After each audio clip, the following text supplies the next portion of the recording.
जब इस गाने के लिए कहा गया है कि लता जी को भी ये गाना उसी सुर में गवाओ जिस सुर में रफ़ी साहब ने गाया, हुआ क्या था? तो अमूमन होता क्या था कि जब किसी गाने के दो वर्जन होते थे, एक वर्जन मेल वाइज में होता था, एक वर्जन फीमेल वाइज में होता था, तो दोनों वर्जन के स्केल अलग अलग होते थे।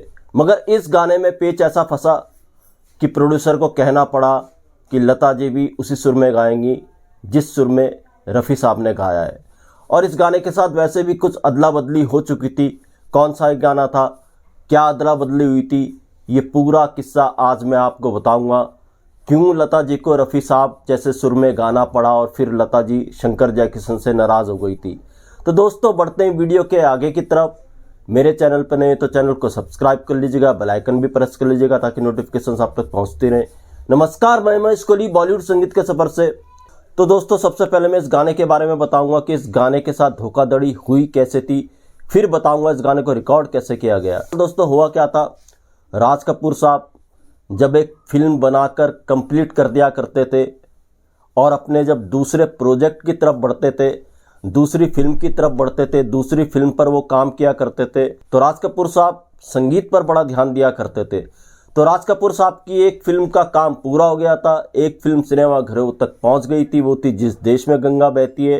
तो राज कपूर साहब अपने अगले प्रोजेक्ट की तरफ बढ़ रहे थे, अगले प्रोजेक्ट पे वो काम कर रहे थे, आगामी फिल्म पर वो काम कर रहे थे। तो उसके लिए म्यूजिकल सिटिंग्स हुआ करती थी राज कपूर साहब के आरके स्टूडियोज़ में, और वो म्यूजिकल सिटिंग्स हर शाम को हुआ करती थी और हर शाम पार्टीज हुआ करती थी म्यूजिकल सिटिंग्स के साथ।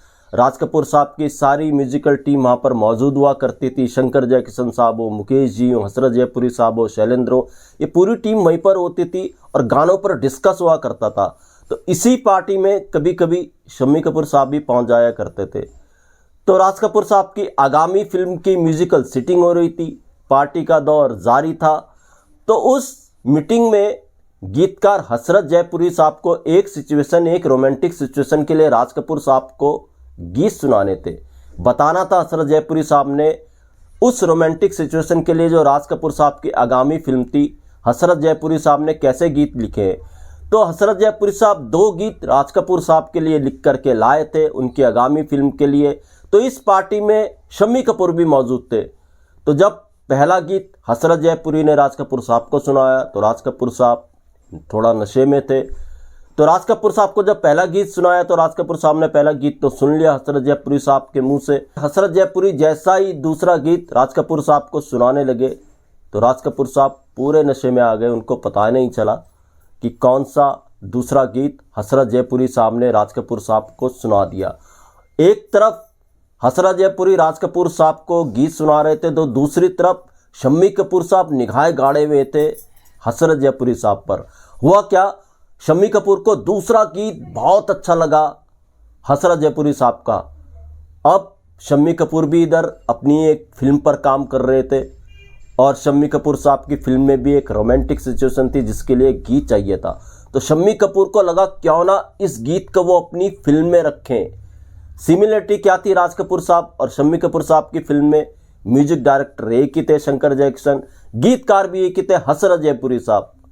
तो फिर लगा शम्मी कपूर को क्यों ना हसरत जयपुरी साहब का ये गीत वो अपनी फिल्म के लिए सुरक्षित कर लें। तो शम्मी कपूर साहब ने हसरत जयपुरी साहब को कहा कि ये गीत आप मुझे दे दीजिए। भाई साहब को तो नशा हो गया, उन्हें पता ही नहीं चलेगा आपने कौन सा गीत सुनाया था। मगर यहाँ पर हसरत जयपुरी ने कहा नहीं, ऐसा नहीं हो सकता, वो राज साहब के लिए 2 गीत लिख के लाए हैं और जब तक राज साहब इन 2 गीतों में से एक गीत फाइनल ना कर दे तब तक वो इन 2 गीतों में से कोई भी गीत किसी और को नहीं दे सकते। मगर शम्मी कपूर ने किसी तरह से कन्विंस किया हसरत जयपुरी साहब को कि आपने जो भाई साहब को पहला गीत सुनाया है वही बेहतर है, वो अच्छा है, और भाई साहब को पता नहीं चलेगा दूसरा गीत कौन सा था। तो खैर हसरत जयपुरी साहब मान गए।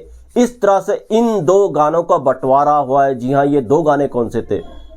ये गाना था, पहला गाना था जो हसरत जयपुरी साहब ने राज कपूर साहब को सुनाया, ये गीत था ये मेरा प्रेम पत्र पढ़ के, जो राज कपूर साहब की आगामी फिल्म में आया था जिसका नाम था संगम। और जो दूसरा गीत हसरत जयपुरी साहब ने राज कपूर साहब को सुनाया था वो था एहसान तेरा होगा मुझ पर, जिसको शम्मी कपूर साहब ने ले लिया था हसरत जयपुरी साहब से ये कहकर कि राज कपूर साहब को पता नहीं चलेगा, ये गीत आप मुझे दे दीजिए। तो इस तरीके से इन 2 गीतों का बंटवारा हुआ। एक गीत आया फिल्म जंगली में जो 1961 में आई थी, दूसरा गीत संगम में आया, ये मेरा प्रेम पत्र पढ़ के। हालांकि राज कपूर साहब को जब इस बात का बाद में पता चला तो कहते हैं उन्होंने शम्मी कपूर साहब का अपनी पार्टीज में आना बंद करा दिया था। तो खैर ये अलग किस्सा था, मगर हम जिस गीत की बात कर रहे हैं वो गीत है एहसान तेरा होगा मुझ पर। अब इसका किस्सा भी बड़ा अजीब है, रोचक है। जी हाँ, ये गाना 2 वर्जन में उपलब्ध है। एक वर्जन रफ़ी साहब ने गाया, एक वर्जन लता जी ने गाया। हुआ क्या था दोस्तों, जब ये गाना रफ़ी साहब की आवाज़ में रिकॉर्ड किया गया था तो कोई प्लान नहीं था कि ये गाना फीमेल वॉइस में भी रिकॉर्ड होगा, मगर डायरेक्टर के दिमाग में सूझा थोड़ा फिल्म की सिचुएशन में हेर फेर की जाए और इस गाने को 2 वर्जन में रिकॉर्ड किया जाए, क्योंकि उनको लगा था, जंगली में सायरा बानो थी, शम्मी कपूर थे, उनको लगा था कि ये जो गाना है एहसान तेरा होगा मुझ पर, ये सायरा बानो पे भी पिक्चराइज होना चाहिए, इसके लिए एक ड्रीम सीक्वेंस निकाली जाए। अब ये गाना रफ़ी साहब की आवाज़ में रिकॉर्ड हो चुका था। खैर फिल्म में ड्रीम सीक्वेंस निकाली गई सायरा बानो के लिए कि गाना किसी तरह से ख्वाब में ये गाना गाया जाएगा। अब इधर रफ़ी साहब तो रिकॉर्ड कर चुके थे। जब लता जी की डेट मांगी गई इस गाने के लिए तो लता जी बिजी थी, उनके पास कोई डेट नहीं थी। इस गाने को बहुत जल्द शूट करना था, तो फिर डायरेक्टर प्रोड्यूसर ने प्लान किया ऐसा किया जाए, रफ़ी साहब वाला वर्जन ही सायरा बानो पर शूट कर दो। जब लता जी फ्री होंगी तो फिर लता जी से गाना गवा लिया जाएगा और इस तरह से लिप सिंक करा लिए जाएंगे। तो खैर इस गाने को रफ़ी साहब की आवाज़ ही में शूट किया गया सायरा बानो जी के ऊपर। अब लिप सिंक का भी अपना एक तरीका होता है, गाने note to note lip sync करता है एक्टर, उस गाने पर जिस ढंग से रिकॉर्ड हुआ है तब जाकर के लिप सिंक अच्छी होती है। खैर इस तरीके से सायरा बानो पर यह गाना शूट हुआ रफ़ी साहब की आवाज़ में। अब जब लता जी उपलब्ध हुई इस गाने की रिकॉर्डिंग के लिए तो शंकर जैक्सन ने लता जी को कहा कि आपको ये गाना रफ़ी साहब वाले स्केल पर ही गाना पड़ेगा, आपका स्केल चेंज नहीं किया जा सकता, क्योंकि रफ़ी साहब की आवाज़ ही में शूट हुआ है गाना सायरा के ऊपर। लता जी को थोड़ा सा हैरत हुई, क्योंकि मेल फीमेल का जो स्केल होता है हमेशा वो अलग होता है। अब लता जी को फिर फुटेज दिखाई गई शूटिंग्स की जो रफ़ी साहब ने पिक्चराइज किया था सायरा बानो के ऊपर, तो फिर लता जी ने उसी तरीके से उसी स्केल में रफ़ी साहब वाले स्केल में इस गाने को गा तो दिया। आप इसके हाई पिच के जो नोट देखेंगे बखूबी लता जी ने लगाए, मगर थोड़ा सा डिफरेंस जद्दोजहद जैसी चीज़ कुछ लगती है उस नोट्स में, हाई पिच के नोट्स में।